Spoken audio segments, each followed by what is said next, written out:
21 ਸਾਲਾਂ ਦੇ ਵਿੱਚ ਤਾਂ ਕਰਕੇ ਨਹੀਂ ਬਣੀਆਂ ਵੀ ਜਦੋਂ ਅਸੀਂ ਕਿਸੇ ਵੀ MLA ਕੋਲੇ ਜਾਂ ਕਿਸੇ ਵੀ ਅਥਾਰਟੀ ਕੋਲੇ ਜਾਂਦੇ ਸੀ ਤਾਂ ਉਹਨਾਂ ਦੀ ਇੱਕੋ ਹੀ ਵਰਡਿੰਗ ਹੁੰਦੀ ਸੀ ਵੀ ਇੱਥੇ ਟਰਾਂਸਫਰ ਨਗਰ 'ਚ ਵੋਟਾਂ ਨਹੀਂ ਹੈਗੀਆਂ, ਵੀ ਵੋਟਾਂ ਨਾ ਹੋਣ ਦੀ ਵਜ੍ਹਾ ਕਰਕੇ ਵੀ ਟਰਾਂਸਫਰ ਨਗਰ ਦਾ ਵਿਕਾਸ ਨਹੀਂ ਹੁੰਦਾ। ਪਰ ਇਸ ਵਾਰ ਅਸੀਂ ਥੋੜ੍ਹਾ ਜਿਹਾ ਜ਼ਿਆਦਾ ਸਖਤ ਹੋ ਗਏ। ਅਸੀਂ ਤਕਰੀਬਨ ਸਾਰੀਆਂ ਅਥਾਰਟੀਆਂ ਨੂੰ ਮਿਲੇ ਅਤੇ ਅਖੀਰ 'ਚ ਡਾਵਰ ਸਾਹਿਬ ਕੋਲੇ ਗਏ ਤਾਂ ਡਾਵਰ ਸਾਹਿਬ ਨੇ ਸਾਨੂੰ ਕਿਹਾ ਵੀ ਤੁਸੀਂ ਫਾਈਨਾਂਸ ਮਿਨਿਸਟਰ ਨਾਲ ਗੱਲ ਕਰ ਲਓ ਕਿਉਂਕਿ ਸਾਡੇ ਕੋਲੇ ਪੈਸਾ ਨਹੀਂ ਹੈ। ਇੱਥੇ ਸੀਵਰੇਜ ਵੀ ਜਿਹੜਾ 40 ਸਾਲ ਪਹਿਲਾਂ ਪਿਆ ਸੀ ਉਹੀ ਵਰਕ ਕਰ ਰਿਹਾ। ਉਹ 6 ਇੰਚ ਦੀ ਪੈਪ ਪਈ ਆ ਅਤੇ 6 ਇੰਚ ਦੀ ਅੱਜ ਚਾਲੂ ਕਰ ਰਹੀ ਆ। ਔਰ ਪਾਣੀ ਦਾ ਤਾਂ ਬਹੁਤ ਜ਼ਿਆਦਾ ਬੁਰਾ ਹਾਲ ਆ।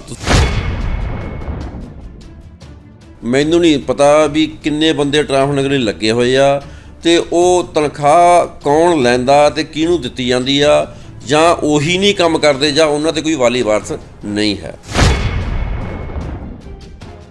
ਤੁਸੀਂ ਕਹਿ ਸਕਦੇ ਹੋ ਜਿਵੇਂ ਬਠਿੰਡਾ ਨਾ ਲੇਕ ਆਫ ਸਿਟੀ ਆ, ਅੱਜ ਲੁਧਿਆਣਾ ਟਾਈਲ ਆਫ ਸਿਟੀ ਬਣ ਗਿਆ। ਸਾਰੀ ਗਰੀਨਰੀ ਨਾਲ ਚੱਕ ਕੇ ਸਿਰਫ ਟਾਈਲਾਂ ਕਰਤੀਆਂ ਉਹਨਾਂ 'ਤੇ। ਨਹੀਂ ਵੱਧ ਗਿਆ ਜੀ, ਕਰਪਸ਼ਨ ਦਾ ਲੈਵਲ ਵੱਧ ਗਿਆ ਕਿਉਂਕਿ ਪਬਲਿਕ ਨੂੰ ਪਤਾ ਹੀ ਨਹੀਂ ਕੁਛ। ਇਸ ਕਰਕੇ ਮੈਂ ਸਾਰੀ ਪਬਲਿਕ ਨੂੰ ਕਹਿਣਾ ਵੀ ਉਹ ਵੀ ਇੱਕ ਇਮਾਨਦਾਰ ਬਣਨ, ਆਪਣੇ ਪੇਪਰ ਸਭ ਕੁਝ ਕੰਪਲੀਟ ਕਰਾਉਣ। ਫਿਰ ਕਿਸੇ ਆਫਿਸਰ ਦੀ ਹਿੰਮਤ ਨਹੀਂ ਹੈ ਵੀ ਤੁਹਾਡੇ ਤੋਂ ਪੈਸੇ ਮੰਗੇ। ਪਹਿਲਾਂ 2 ਹੀ ਆਪਸ਼ਨ ਹੁੰਦੇ ਸੀ ਵੀ ਜਾਂ ਉਹਨੂੰ ਚੁਣ ਲਓ ਜਾਂ ਉਹਨੂੰ ਚੁਣ ਲਓ। ਬਿਲਕੁਲ ਠੀਕ ਹੈ ਜੀ। ਹੁਣ ਮੇ ਵੀ ਤੀਸਰਾ ਆਪਸ਼ਨ ਆ ਗਿਆ ਅਤੇ ਪਬਲਿਕ ਨਾ ਉਹਦੇ ਬਾਰੇ ਕੁਛ ਸੋਚ ਰਹੀ ਆ। ਪਿੱਛੇ ਜੇ ਕਾਫੀ ਲੋਕਾਂ ਨੇ ਮੈਨੂੰ ਕਿਹਾ ਵੀ ਤੁਸੀਂ ਟਰਾਈ ਕਰਕੇ ਦੇਖੋ। ਉਹ ਮੈਂ ਕਿਹਾ ਮੇਰੇ ਵਾਸਤੇ ਰੋਗ ਨਹੀਂ ਹੈ, ਨਾ ਹੀ ਮੈਂ ਪੈਸੇ ਆ ਵੀ ਮੈਂ ਪੈਸੇ ਲਾ ਸਕਦਾ, ਕਿਉਂਕਿ ਅਗਰ ਇਲੈਕਸ਼ਨ ਕਮਿਸ਼ਨ ਕਹਿੰਦਾ 70 ਲੱਖ ਰੁਪਏ ਲਾਉਣਾ ਅਤੇ 7 ਕਰੋੜ ਰੁਪਏ ਲੱਗਦਾ। ਅਤੇ ਅਗਰ ਮੈਂ ਉਹ 6 ਕਰੋੜ 30 ਲੱਖ ਰੁਪਈਆ, ਚੱਲ ਮੈਂ ਇਹ ਸਮਝਦਾ ਵੀ ਪਬਲਿਕ, ਜੇ ਤੁਸੀਂ ਕੈਂਡੀਡੇਟ ਨੂੰ ਪੁੱਛੋਗੇ ਨਾ, ਉਹ ਇਹ ਕਹਿੰਦਾ ਵੀ ਪਬਲਿਕ ਤੋਂ ਇਕੱਠਾ ਹੋਇਆ। ਜਿਹੜਾ ਬੰਦਾ 10 ਲੱਖ ਦੇਊਗਾ 2 ਕਰੋੜ ਦਾ ਕੰਮ ਵੀ ਕਰਾਊਗਾ, ਅਤੇ ਨਾ ਤਾਂ ਮੈਂ 10 ਲੱਖ ਲੈਣਾ ਅਤੇ ਨਾ 2 ਕਰੋੜ ਦਾ ਕੰਮ ਕਰਨਾ। ਉਹਨੂੰ ਪਰਖੋ ਕਿਵੇਂ ਸਕਦੇ ਹਾਂ ਵੀ ਉਹਨੇ ਅੱਗੇ 7 ਸਾਲ ਦੇ ਕਰੀਬ ਹੋ ਗਏ ਉੱਥੇ ਦਿੱਲੀ ਉਹਨੂੰ ਆਪਦੀ ਸਰਕਾਰ ਚਲਾਉਂਦੇ ਨੂੰ, ਵੀ ਤੁਸੀਂ ਉੱਥੇ ਜਾ ਕੇ ਪਤਾ ਕਰੋ ਵੀ ਕਿਵੇਂ ਚੱਲ ਰਹੀ ਹੈ ਉਹਦੀ ਸਰਕਾਰ, ਪਬਲਿਕ ਦਾ ਕੀ ਫਾਇਦਾ ਹੋ ਰਿਹਾ, ਕੀ ਨੁਕਸਾਨ ਹੋ ਰਿਹਾ। ਅਤੇ ਤੁਸੀਂ ਉਵੇਂ ਕਿ ਤੁਸੀਂ ਇੱਥੇ ਸੋਚੋ ਵੀ ਜੇ ਉੱਥੇ ਉਹਨੇ 100 ਚੋਂ 80 ਪੈਸੇ ਲਾਉਂਦਾ ਉਹ ਪਬਲਿਕ 'ਤੇ ਇੱਥੇ ਆ ਕੇ 60 ਪੈਸੇ ਤਾਂ ਲਾਊਗਾ ਨਾ 100 ਚੋਂ। ਫਿਰ ਇੱਕ ਵਾਰੀ ਚਾਂਸ ਉਹਨੂੰ ਦੇਖ ਲਓ ਕੀ ਪ੍ਰੋਬਲਮ ਆ। ਨਹੀਂ ਪਰ ਜਿੱਦਾਂ ਲੋਕ ਕਹਿ ਰਹੇ ਕਿ ਉਹਨਾਂ ਦੇ ਆਉਣ ਨਾਲ ਕਰਜ਼ਾ ਵੱਧ ਜਾਏਗਾ, ਹਰ ਚੀਜ਼ ਅਗਲਾ ਫਰੀ ਦੇਣ ਦੀ ਘੋਸ਼ਣਾ ਕਰ ਰਿਹਾ ਜਿਹੜੇ ਜਨਤਾ ਨੂੰ, ਉਹਦੇ ਨਾਲ ਕਰਜ਼ਾ ਤਾਂ ਪੰਜਾਬ 'ਤੇ ਵਧੇਗਾ, ਮਤਲਬ ਬੋਝ ਤਾਂ ਤੁਹਾਡੇ ਮੇਰੇ ਵਰਗੇ ਟੈਕਸ ਪੇਅਰਸ 'ਤੇ ਵਧੇਗਾ। ਚੰਨੀ ਸਾਹਿਬ ਸਾਰਾ ਕੁਝ ਹੀ ਫਰੀ ਕਰੀ ਜਾਂਦੇ ਆ ਜੀ, ਉਹਨੇ ਤਾਂ ਹਜੇ ਵਿਚਾਰੇ ਨੇ ਕੁਝ ਕੀਤਾ ਹੀ ਨਹੀਂ। ਇਹ ਤਾਂ ਸਰਕਾਰ ਚੱਲ ਰਹੀ ਆ ਨਾ ਜੀ, ਜੇ ਇਹ ਕਹਿੰਦੇ ਆ ਉਹ ਐਕਸ਼ਨ ਤਾਂ ਕੋਈ ਇੱਕ ਦੋ ਤਾਂ ਲਿਆਵੇ ਨਾ। ਜਿਵੇਂ ਸਿੱਧੂ ਸਾਹਿਬ ਨੇ ਕਿਹਾ ਸੀ 3 ਰੁਪਏ ਬਿਜਲੀ, ਵੀ ਤੁਹਾਡੀ ਸਰਕਾਰ ਆ, ਸਾਨੂੰ ਨਮੂਨਾ ਦਿਖਾ ਦਿਓ। ਨਮੂਨੇ ਤਾਂ ਕੋਈ ਗੱਲ ਨਹੀਂ ਕਰਦਾ, ਸਿਰਫ ਘੋਸ਼ਣਾਵਾਂ ਨੇ, ਕੁਛ ਨਹੀਂ ਹੈ।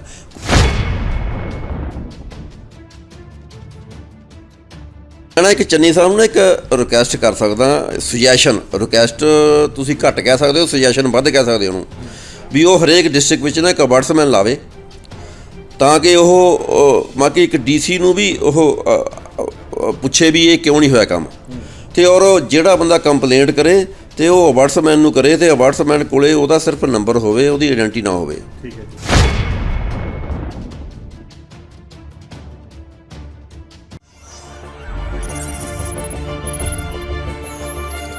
जनहितैषी TRP नहीं खरीदते, भरोसा जीतते हैं हम। ਸਤਿ ਸ਼੍ਰੀ ਅਕਾਲ, ਮੈਂ ਸੰਦੀਪ ਸ਼ਰਮਾ ਇੱਕ ਵਾਰੀ ਫਿਰ ਤੁਹਾਡੇ ਨਾਲ ਰੂਬਰੂ ਹੋ ਰਿਹਾ ਅਤੇ ਅੱਜ ਦਾ ਸਾਡਾ ਮੁੱਦਾ ਹੈ ਉਹ ਹੈ ਵਿਕਾਸ ਦਾ।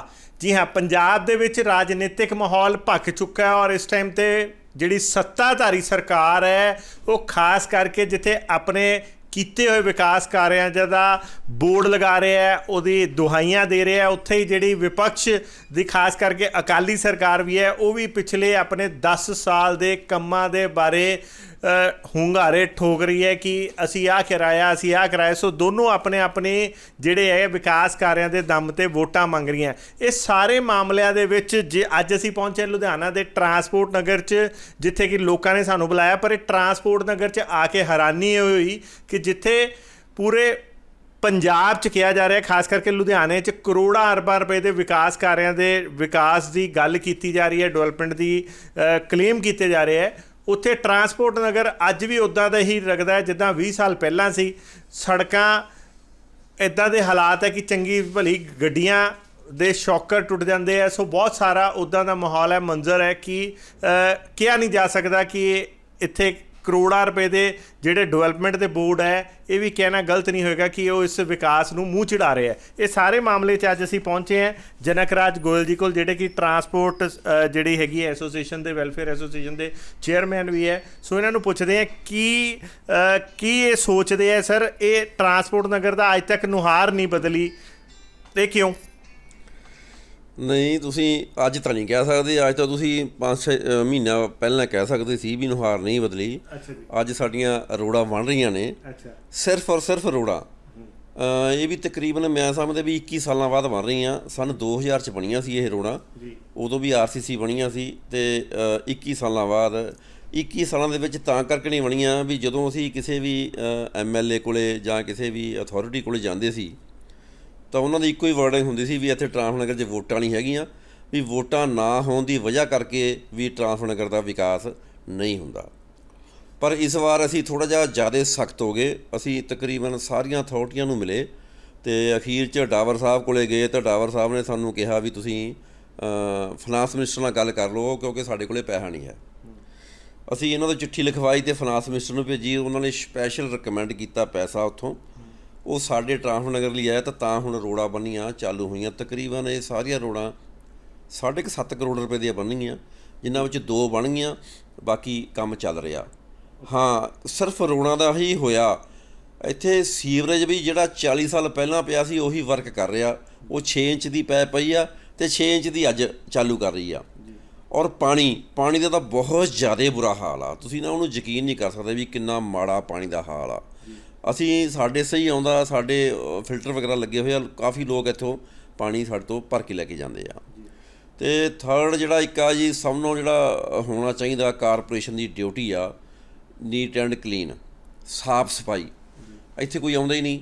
ਮੈਨੂੰ ਨਹੀਂ ਪਤਾ ਵੀ ਕਿੰਨੇ ਬੰਦੇ ਟਰਾਂਸਪੋਰਟ ਨਗਰ ਲਈ ਲੱਗੇ ਹੋਏ ਆ ਅਤੇ ਉਹ ਤਨਖਾਹ ਕੌਣ ਲੈਂਦਾ ਅਤੇ ਕਿਹਨੂੰ ਦਿੱਤੀ ਜਾਂਦੀ ਆ, ਜਾਂ ਉਹੀ ਨਹੀਂ ਕੰਮ ਕਰਦੇ ਜਾਂ ਉਹਨਾਂ 'ਤੇ ਕੋਈ ਵਾਲੀ ਵਾਰਸ ਨਹੀਂ ਹੈ। ਅਤੇ ਸੋ ਬਸ ਅਸੀਂ ਆ ਰਹੇ ਹਾਂ, ਅਸੀਂ ਰੋਜੀ ਰੋਟੀ ਕਮਾਉਣ ਵਾਸਤੇ ਆ ਰਹੇ ਹਾਂ ਟਰਾਂਸਪੋਰਟ ਨਗਰ ਵਿੱਚ।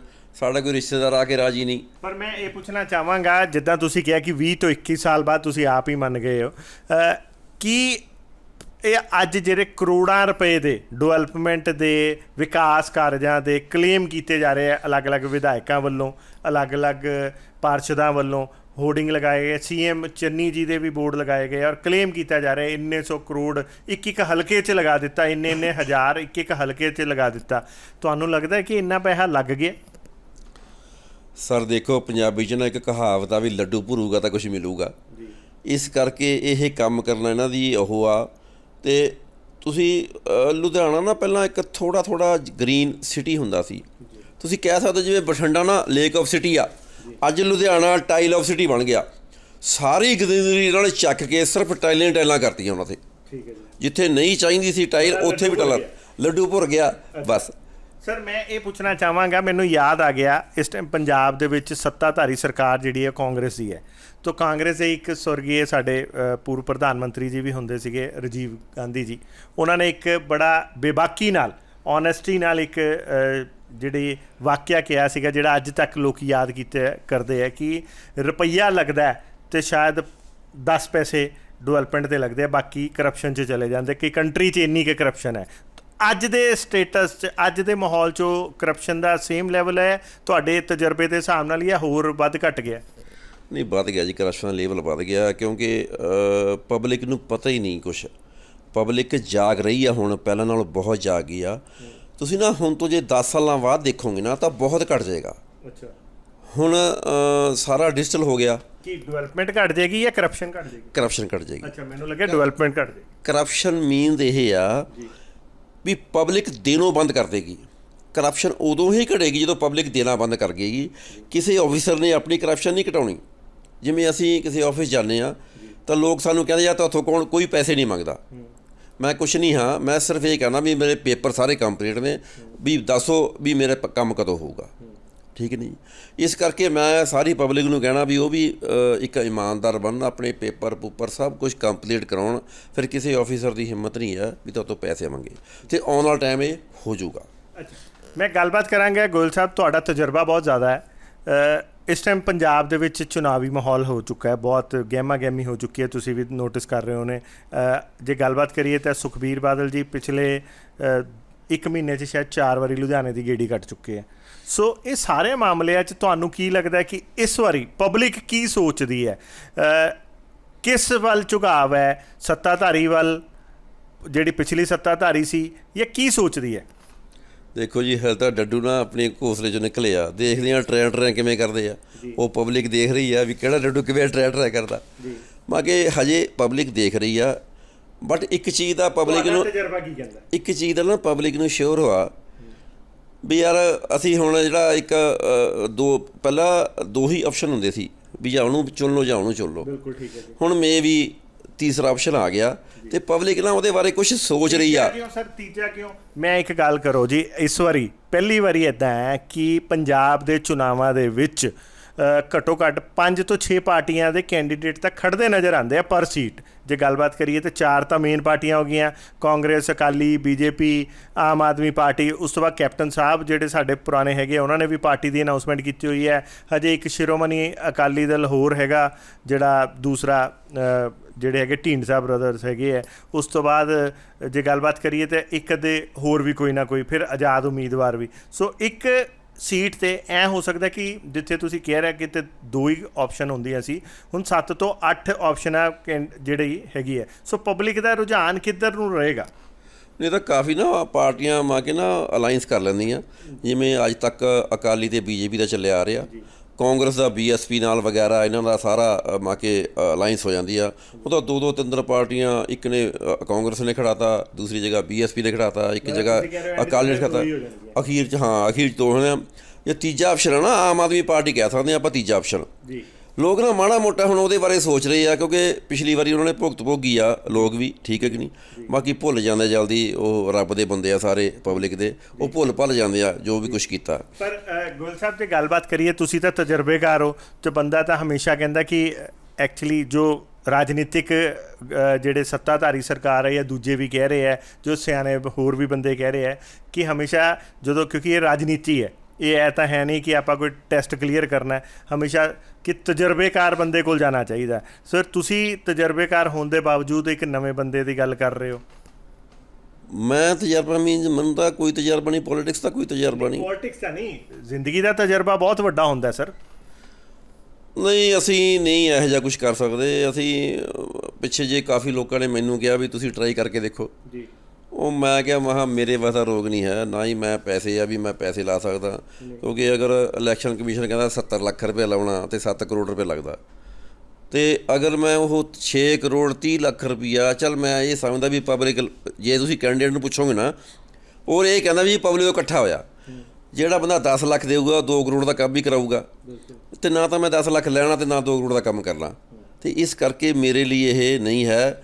ਮੈਂ ਪੁੱਛ ਰਿਹਾ ਸੀਗਾ ਕਿ ਇਸ ਵਾਰੀ ਤੁਸੀਂ ਤੀਸਰਾ ਆਪਸ਼ਨ ਦੇ ਬਾਰੇ ਕਿਉਂ ਕਿਹਾ? ਪਬਲਿਕ ਤੀਸਰੇ ਆਪਸ਼ਨ ਬਾਰੇ ਕਿਉਂ ਸੋਚ ਰਹੀ ਹੈ? ਪਬਲਿਕ ਨੂੰ ਇਹ ਨਹੀਂ ਪਤਾ ਕਿ ਪਿਛਲੀਆਂ 2 ਜਿਹੜੀਆਂ ਪਾਰਟੀਆਂ ਹੈਗੀਆਂ ਉਹ ਤਜਰਬੇਕਾਰ ਹੈ, ਜਿਹੜੀ ਤੀਜੀ ਦੀ ਤੁਸੀਂ ਆਮ ਆਦਮੀ ਦੀ ਗੱਲ ਕੀਤੀ ਉਹ ਇੰਨੀ ਤਜਰਬੇਕਾਰ ਵੀ ਨਹੀਂ ਹੈਗੀ, ਫਿਰ ਉਹਦੇ ਬਾਰੇ ਕਿਉਂ ਕੰਸੀਡਰੇਸ਼ਨ ਵੀ ਕਿਉਂ?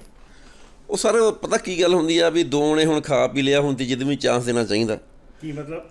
ਉਹ 2 ਨੇ ਹੁਣ 2 ਰਹਿ ਗਈਆਂ, ਕਾਫੀ ਸਾਲ ਕਾਂਗਰਸ ਵੀ ਰਹਿ ਪਈ ਅਤੇ ਇਹ ਵੀ ਰਹਿ ਪਈ, ਅਕਾਲੀ BJP ਵੀ ਤਜਰਬੇਕਾਰ ਹੈ ਉਹ ਦੋਨੋਂ। ਅੱਛਾ, ਉਹ ਫਿਰ ਹੁਣ ਤੀਸਰੇ ਨੂੰ ਵੀ ਤਜਰਬਾ ਦੇਣਾ ਚਾਹੀਦਾ, ਨਵੇਂ ਬੰਦੇ ਨੂੰ ਤਜਰਬਾ ਦੇਣਾ ਚਾਹੀਦਾ।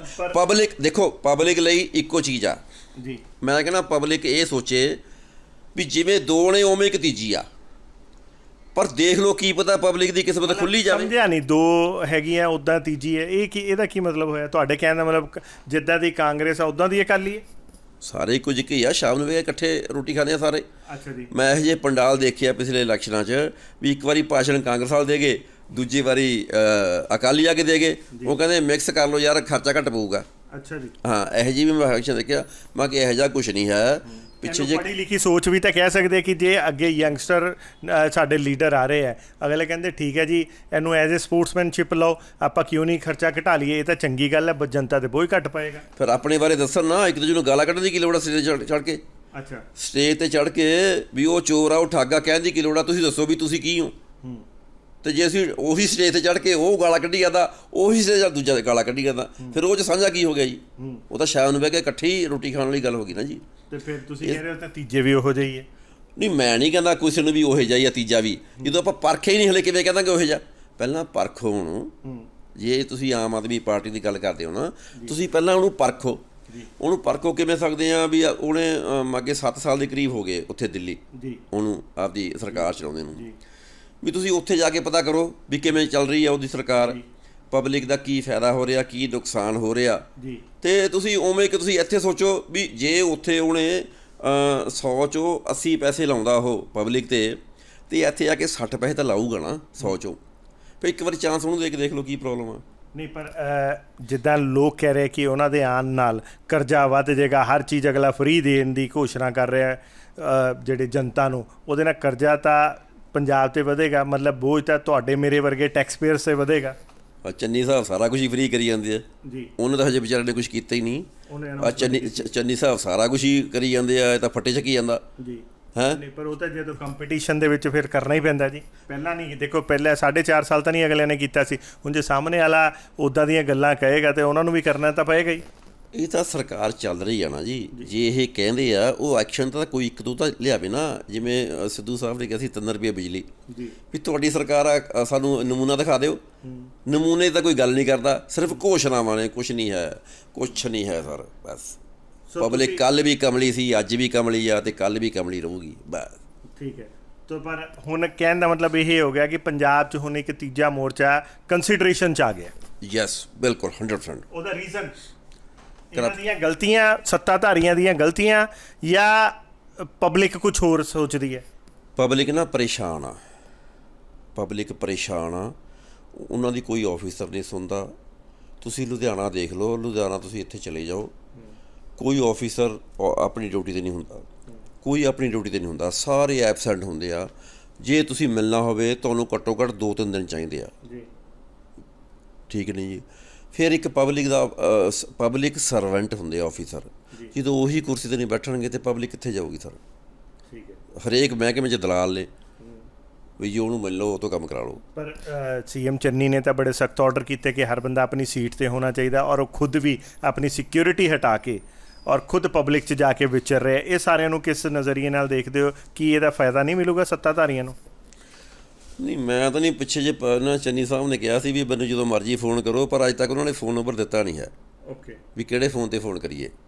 ਮੈਂ ਨਾ ਇੱਕ ਚੰਨੀ ਸਾਹਿਬ ਨੂੰ ਨਾ ਇੱਕ ਰਿਕੁਐਸਟ ਕਰ ਸਕਦਾ, ਰਿਕੁਐਸਟ ਤੁਸੀਂ ਘੱਟ ਕਹਿ ਸਕਦੇ ਹੋ, ਸੁਜੈਸ਼ਨ ਵੱਧ ਕਹਿ ਸਕਦੇ ਹੋ ਉਹਨੂੰ, ਵੀ ਉਹ ਹਰੇਕ ਡਿਸਟ੍ਰਿਕਟ ਵਿੱਚ ਨਾ ਇੱਕ ਵਟਸਮੈਨ ਲਾਵੇ, ਤਾਂ ਕਿ ਉਹ ਬਾਕੀ ਇੱਕ DC ਨੂੰ ਵੀ ਉਹ ਪੁੱਛੇ ਵੀ ਇਹ ਕਿਉਂ ਨਹੀਂ ਹੋਇਆ ਕੰਮ, ਤੇ ਔਰ ਜਿਹੜਾ ਬੰਦਾ ਕੰਪਲੇਂਟ ਕਰੇ ਤੇ ਉਹ ਵਟਸਮੈਨ ਨੂੰ ਕਰੇ, ਤੇ ਵਟਸਮੈਨ ਕੋਲੇ ਉਹਦਾ ਸਿਰਫ ਨੰਬਰ ਹੋਵੇ, ਉਹਦੀ ਆਇਡੈਂਟੀ ਨਾ ਹੋਵੇ। ਠੀਕ ਹੈ ਜੀ। ਤੇ ਇਸ ਕਰਕੇ ਇਹ ਆਪਾਂ ਕਰਪਸ਼ਨ ਨੂੰ ਥੋੜ੍ਹਾ ਜਿਹਾ ਘਟਾ ਸਕਦੇ ਹਾਂ। ਠੀਕ ਹੈ। ਸੋ ਤੁਸੀਂ ਕੁੱਲ ਮਿਲਾ ਕੇ ਇਹ ਕਹਿ ਰਹੇ ਹੋ ਕਿ ਜਿੱਦਾਂ ਕਿ ਰਾਜਨੀਤਿਕ ਮਾਹੌਲ ਹੈ, ਆਲਰੇਡੀ 2 ਪਾਰਟੀਆਂ ਤੋਂ ਬਾਅਦ ਜਨਤਾ ਜਿਹੜੀ ਹੈ ਨਵੇਂ ਵਿਕਲਪਾਂ ਵੱਲ, ਉਹ ਕੋਈ ਵੀ ਹੋ ਸਕਦਾ ਹੈ, ਜ਼ਰੂਰੀ ਨਹੀਂ ਆਪਾਂ ਮਤਲਬ ਤੀਸਰੇ, ਚੌਥੇ, 5ਵੇਂ ਵਿਕਲਪ ਵੱਲ ਦੇਖਣਾ ਸ਼ੁਰੂ ਹੋ ਚੁੱਕੀ ਹੈ। ਸੋ ਇਹਨੂੰ ਸਹੀ ਮੰਨਿਆ ਜਾਏ? ਹਾਂਜੀ, ਬਿਲਕੁਲ ਸਹੀ ਮੰਨਿਆ ਜਾਏ। ਓਕੇ, ਸੋ ਕੁੱਲ ਮਿਲਾ ਕੇ ਕੀ ਕਹਿਣਾ ਚਾਹੋਗੇ ਐਂਡ 'ਚ ਦਰਸ਼ਕਾਂ ਨੂੰ ਕਿ ਆਉਣ ਵਾਲੇ ਚੁਣਾਵਾਂ ਦੇ ਵਿੱਚ ਜਿਹੜੇ ਸੱਤਾਧਾਰੀ ਹੈ, ਜਿਹੜੇ ਵੋਟ ਮੰਗਣ ਆਉਣਗੇ, ਉਹਨਾਂ ਨੂੰ ਕਿੱਦਾਂ ਦੀ ਸਲਾਹ ਦੇਣਾ ਚਾਹੋਗੇ, ਤੇ ਜਿਹੜੇ ਵੋਟਰ ਹੈ ਉਹਨਾਂ ਨੂੰ ਕੀ ਕਹਿਣਾ ਚਾਹੋਗੇ? ਤੁਸੀਂ ਕਿਸੇ ਨੂੰ ਵੀ ਨਾ, ਜੋ ਕੋਈ ਵੋਟ ਮੰਗਣ ਆਉਂਦਾ ਤੁਹਾਡੇ ਕੋਲ, ਕਿਸੇ ਨੂੰ ਐਂਟਰਟੇਨ ਨਹੀਂ ਕਰਨਾ ਜੀ। ਤੁਸੀਂ ਉਹਨਾਂ ਨੂੰ ਹੱਥ ਜੋੜ ਕੇ ਕਹਿਣਾ ਵੀ ਯਾਰ ਸਾਡਾ ਜੀ ਦਿਲ ਕਰੂਗਾ ਅਸੀਂ ਵੋਟ ਪਾ ਦਾਂਗੇ, ਨਾ ਤਾਂ ਤੁਸੀਂ ਆਪਦਾ ਟਾਈਮ ਖਰਾਬ ਕਰੋ ਨਾ ਸਾਡਾ ਕਰੋ।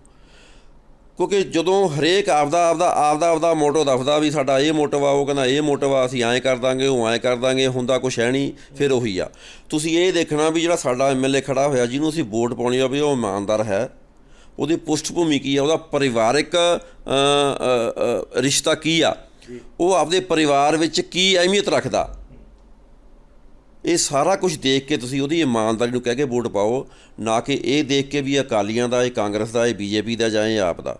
ਜੇ ਤੁਹਾਡਾ ਐਮਐਲਏ ਇਮਾਨਦਾਰ ਹੈ ਨਾ ਤਾਂ ਸਰਕਾਰ ਵੀ ਇਮਾਨਦਾਰ ਹੋਏਗੀ। ਓਕੇ, ਧੰਨਵਾਦ ਸਰ। Thank you.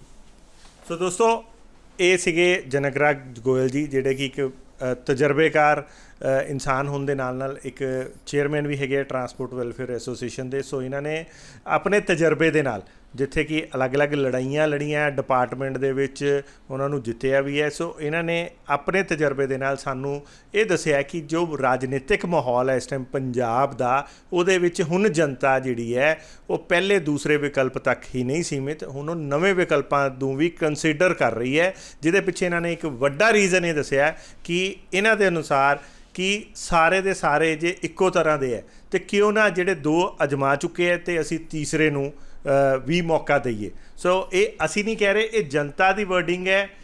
ਸੋ ਜੋ ਜਨਤਾ ਕਹਿ ਰਹੀ ਹੈ ਉਹ ਅਸੀਂ ਜਨਤਾ ਤੱਕ ਪਹੁੰਚਾ ਰਹੇ ਹਾਂ। ਇਸੇ ਲਈ ਅਸੀਂ ਸਾਡਾ ਜਿਹੜਾ ਉਹ ਵੀ ਹੈਗਾ ਸਲੋਗਨ ਵੀ ਹੈਗਾ, ਸਾਡੀ ਗੱਲ ਵੀ ਹੈਗੀ, ਅਸੀਂ ਇਹੀ ਕਹਿੰਦੇ ਹਾਂ, ਜਨ ਜਨ ਕੀ ਬਾਤ ਜਨ ਹਿਤੈਸ਼ੀ ਕੇ ਸਾਥ। ਤੋਂ ਇੱਦਾਂ ਹੀ ਤੁਹਾਡੇ ਨਾਲ ਵੱਖ-ਵੱਖ ਮੁੱਦਿਆਂ 'ਤੇ ਫਿਰ ਰੂਬਰੂ ਹੁੰਦੇ ਰਹਾਂਗੇ।